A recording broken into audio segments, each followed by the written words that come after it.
মাছ ভাজা তৈরি করব, তাই জন্য এখানে 3 পিস ইলিশ মাছ নিয়েছি। এই মাছটাকে এখন প্রথমে একটু ম্যারিনেট করব হলুদ দিয়ে, শুকনো মরিচের গুঁড়ো, লবণ। এখন আমি এইগুলো মেখে নেব। মাছটাকে মেখে নেওয়া হয়ে গিয়েছে, এবার ভেজে নেব।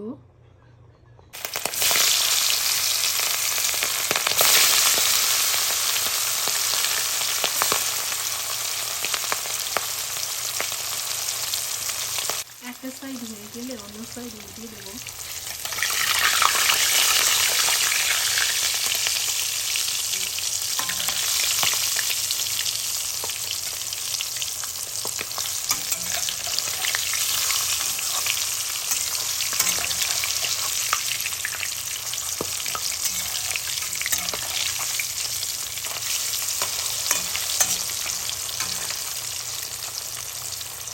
মাছটা প্রায় ভাজা হয়ে গিয়েছে, এবার আমি 4টা শুকনো মরিচ দিয়ে দেবো।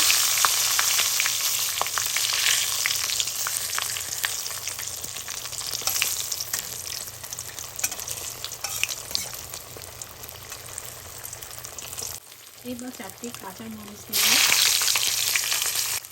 মাছ ভাজা আমার হয়ে গিয়েছে, এবার তুলে নেব।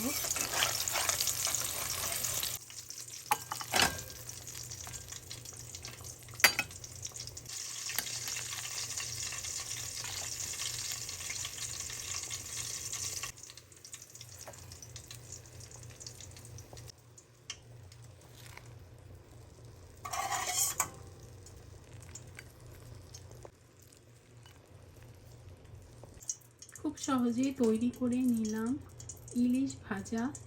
গরম ভাতের সাথে ইলিশ ভাজা কিন্তু ভীষণই মজা। আজ এই পর্যন্ত, অন্য ভিডিওর সাথে দেখা হবে।